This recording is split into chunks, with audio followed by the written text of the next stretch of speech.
Hi guys! In this video we're going to have a look at the external sources of finance, and here is a recap where we left off last time. What is important to say is that the internal sources of finance can be split into short-term, medium-term, long-term, depending on how much value, for example, our assets have, or how much retained profit we have, and therefore whether we can fund long-term projects and spend a lot of money on the fixed assets, or whether we can only use it for certain periods of time where we're, for example, suffering from lack of cash. The external source of finance can also be split into short-term, medium-term, and long-term, but we also split it depending on something else. How much debt are they bringing to the business? How much control is lost, and the other forms of finance. What I like is this distinction where the external sources of finance are split into three types. Equity finance.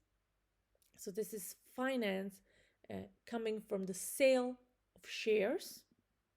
So where basically the financing is coming from investors who are bringing their money inside the business, but in exchange we are giving them their shares. And then we can split it into debt finance. So here we are borrowing money from an external institution, but then that also means we need to pay interest on that loan and we need to return the money back to the lenders. And then we have other sources which are useful when we do not want to lose control in our business, as is the case with equity finance, or when we do not want to become indebted. The debt finance basically increases the liabilities of the company, as we're going to have a look later on what are liabilities. These are things that we need to pay back. And equity finance, in general, the word equity means that we are selling shares. We are giving up control, we're giving up ownership of our business. And as we're going to have more owners, more shareholders in our private or public limited companies, we're also going to need to pay them dividends. So we're also going to be sharing our profits. The advantage of equity finance, on the other hand, is that we do not need to repay the finance that was already invested. With debt finance, debt also has some cost to this borrowing, as we will need to pay back the interest. Let's have a look at the specific types. We're going to start with debt finance, and specifically with bank overdrafts. Bank overdrafts is a short-term source of finance. It's a flexible source where we're basically agreeing with the bank that we can overdraw money on our account by a certain value. So let's say we have some money on our account and then we need to make a purchase that is bigger than the value that we have on our account. And we need to, for a short period of time, borrow money from the bank. And, we know that, for example, in a week or 2 weeks, we're going to get paid by our customers. So we know that we're going to repay it quite quickly. So in such cases where we need finance flexibly and we do not really have time to go ask for an official loan, the overdraft is a very good flexible source, and we can just pay back the money whenever we have it, and we can borrow money whenever we want.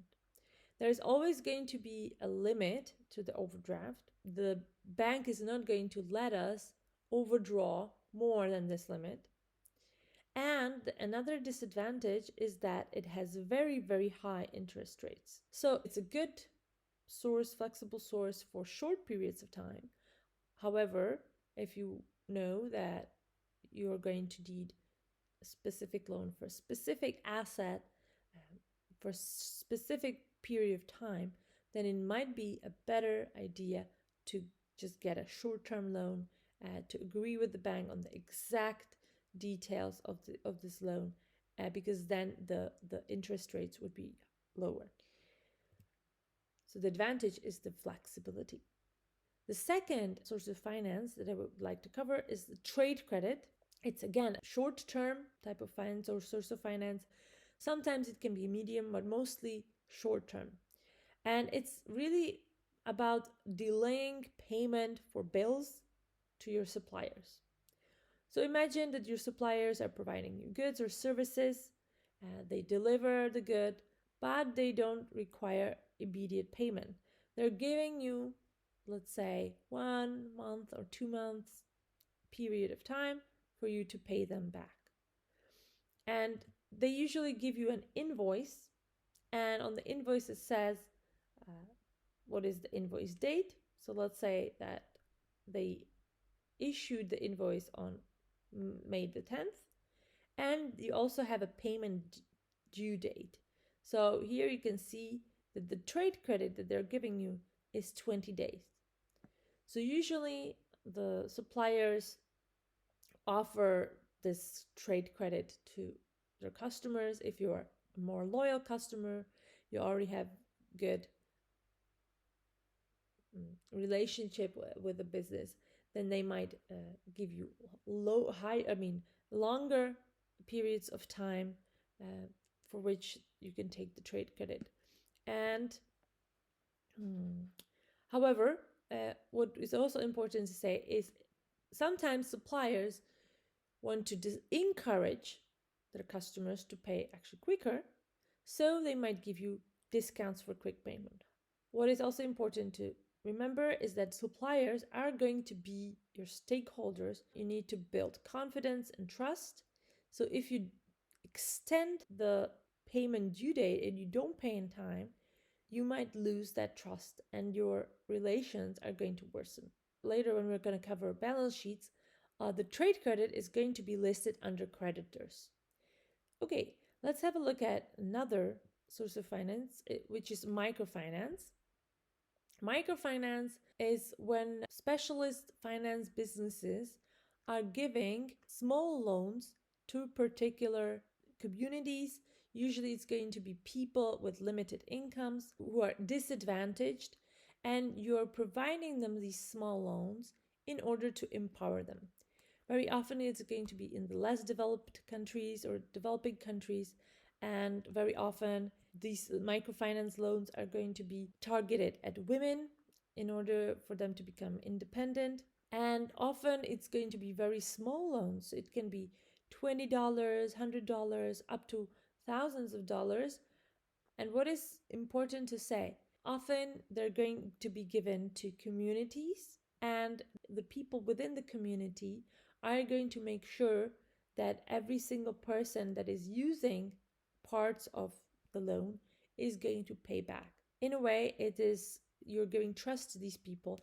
You're not asking any collateral because usually these people do not have much that they can use as security for their loan.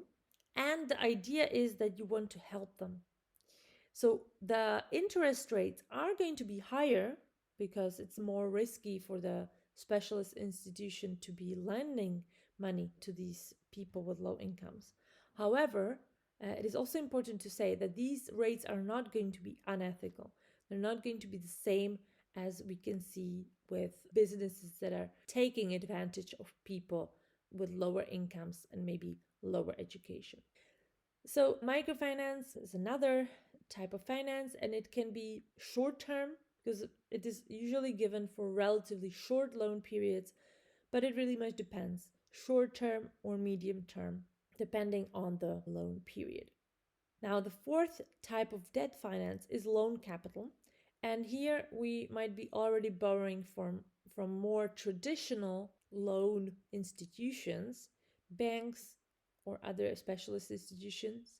And usually the loan capital is going to be either medium loans or long-term loans, and they're going to be used by businesses to buy fixed assets. At the beginning, you're probably going to sit with the bank and are going to decide on the interest rate, whether it's going to be fixed or variable. Then you might decide on the period for which you're taking out the loan. And the company, based on the value of the loan or on the amount that you're borrowing, they might ask you to provide a collateral. Now, what is a collateral? A collateral is acting as a security. It might be some kind of fixed asset that you are offering to the lender in the event that you do not pay back a loan. So, in case you don't pay back, they might, for example, take your car and sell it and then try to get at least part of their loan back. You can use different types of assets as collateral, and if you are going to take a mortgage, which is a special type of long-term loan used to purchase land or buildings, then those buildings and that land which you're going to purchase is actually going to very often act as that collateral. The disadvantage of loan capital is that businesses with few assets, especially startup businesses, small businesses, they might not have this collateral, they might not have assets to offer to these institutions, and therefore it is going to be much more difficult to obtain these loans. Or, in case they do get the loans, they'll appear riskier to the bank, and therefore you'll get this loan at a higher interest rate. Okay, so this was about debt finance. Now let's have a look at equity finance. As we said, equity finance is about selling your shares to investors. And the first type of investor is going to be business angels. So business angels, these are individual investors who are somehow successful and maybe already have some extra finance, and they want to invest into new businesses in order to get a higher return on their investment. And very often these investors are going to be the initial person or initial stage for the business to get their finance from, up to the point at which the business would require a greater level of funding. Usually the business angels might provide the first funding, very important funding. However, you might not stop at that.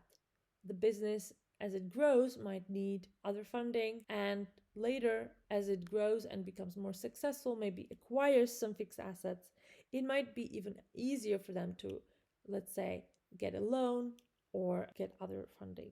What is important to say is that business angels, they're going to be seeking a better return. The advantage of this type of finance is that it usually does not require complicated assessments. You might share and use the personal experience of these investors. They might have a better knowledge of the local area. They might know people. They might get you in touch with important stakeholders. However, the disadvantage is that the angels will want to share ownership, and logically they also require a part of your profit. And you might need to gain their trust. You might need to sell or pitch your idea in front of them in order to get the funding. So really, they have to believe in your idea, because they'll not give you their finance just to anyone. And a very good example and a very fun program to watch might be the Dragon's Den, where actually you have this group of different individual investors, these business angels, and different business ideas, business pitches are presented to these business angels.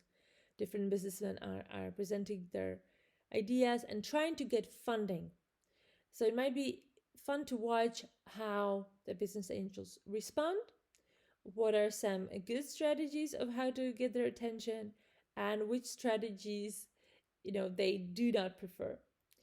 Okay, the second type of equity finance is venture capital. So here it's also risk capital. It's also invested in business startups or expanding small businesses which have a good profit potential and which might not have such easy access to other sources of finance.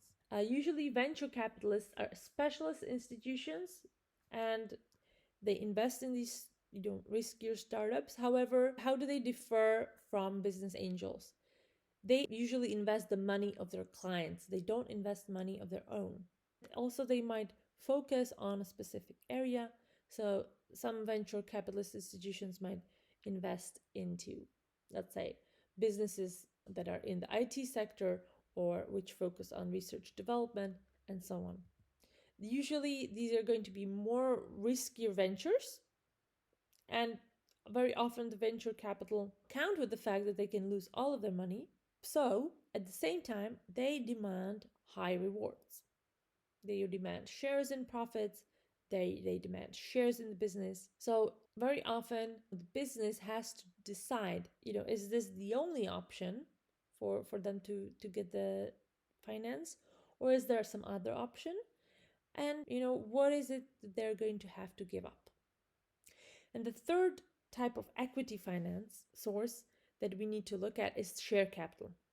So share capital is really about selling shares to owners, and all limited companies have the option to issue new shares, and they use the finance in order to purchase essential assets and so on. You can sell your shares up to the limit of your share capital. And when you sell shares, you can sell shares to existing shareholders without changing the ownership of the business. So that's an advantage. Then later, as a private limited company decides to go public and then sell shares to the wider public, you might issue new shares. You might have an initial public offering. This is actually the moment where you're offering your shares on the stock exchange. And this is, again, another way how to raise finance. Some definitions here. Rights issue, what does that mean? This is when existing shareholders are given the right to buy additional shares at a discounted price. So, what are some other sources of finance that you as a business owner can use in case you don't want to use debt finance or equity finance? So, let's have a look at leasing. Leasing is useful when you want to obtain some equipment or vehicles and you don't want to become indebted or lose control. Why? It's basically you are paying a rental fee or a leasing charge over a fixed period of time, and sort of you're in a way renting the equipment that is essential for your business. However, you do not own the equipment or the asset. So you are paying a fee to be able to use it. You are benefiting from the asset, but at the same time, you do not own it, and therefore you do not have to raise debt or equity finance to be able to get these assets. Very often, leasing can be mistaken for hire purchase. What is hire purchase? Hire purchase is when an asset is sold to a company which agrees to make fixed repayments over an agreed time period. However, at the end of the time period, the asset will actually belong to the company. Okay, so hire purchase is something completely different, and I would just like to stress the differences, the similarities between these two sources of finance. For this term, for this curriculum, you only need to know leasing as a definition. So leasing, the difference would be not leasing and hire purchase. With leasing, you do not own the asset at the end of the fixed period. You do not own it. You just give it back to the leasing company. The similarities is that you make regular payments. With leasing, you don't own it, and after the fixed period of time, if you do not need the asset anymore, then you don't need to worry about it. You can just give it back, maybe rent a newer model, and therefore the advantage is also that you just get to lease the newest model possible, and you do not need to worry about your equipment becoming obsolete. A second type of alternative source of finance is crowdfunding. So with crowdfunding, it's a form of finance where actually many people come together, even like thousands of people, and they invest small amounts of money to fund a business or a project. It has been made possible thanks to technology, and there are different forms of crowdfunding. So one type would be peer-to-peer lending, where you have many investors coming together and providing a loan that earns interest. You might have equity crowdfunding. This would be many investors acquiring a small share of ownership in the business. Then you can have rewards based crowdfunding. So this is very common with, like, for example, new games. For example, Kingdom Come, the Czech game, was funded this way. That many investors would receive a non-financial reward at a later date, such as a good or a service produced by the business. And last one, but also very important, is the donation based crowdfunding. And this is where the participants would become donors rather than investors, and they would not ask anything in return. And here you would sort of give the funds to the organization, and very often the organization is going to have some very strong social, environmental, or ethical objective that it's going to work towards. Okay, so this is the different types of finance. We've covered them all. Now, an example of some questions that might come up. This is again coming from the Stimson textbook. And here, the first question that can be worth 2 marks is outline the difference between internal and external sources of finance. So this is something that you should be able to do. Explain one source of internal finance that could be available to the company in the case study trying to raise finance. Okay. And for the essay, you might need to be able to evaluate whether loan capital was the best source of finance for this particular company and this particular project. Take some time if you want to go over these questions, to read the case study and practice on your own. You should not just be able to define it and explain it, but also apply it for different case studies and be able to say in which particular case which sources of finance might be more useful and more adequate. So, how does a person decide what source of finance they should use for their business? So, there are different factors to consider. Definitely the use of the finance and the time period for which the finance is required. So, you're obviously not going to be borrowing long-term finance to pay for short-term needs. As we said at the beginning, the use needs to fit the source. Very often you're going to consider the source based on the cost. So obtaining finance is never free. Either you have an opportunity cost or you might pay some interest. So the business will decide based on that. Also, another factor that is needed to consider is the amount required. So how much do you need to borrow? You're probably not going to be asking a business angel to invest into your business if you need just a small sum. It might be better to just get an overdraft or ask for trade credit. Then another thing is legal structure. So what is your legal structure? What is your type of organization? And what is your desire to retain control?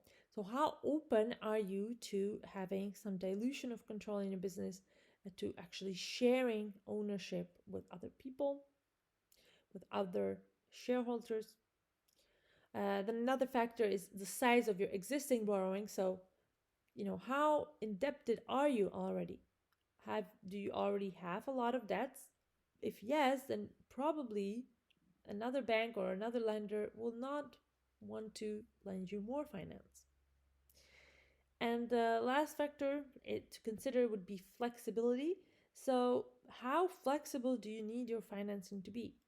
Do you need a loan that is going to be flexible in its interest rates or in the period in which you need to repay it back? Or do you not require flexibility? Do you perhaps want an inflexible source? Then that might be cheaper actually in this case.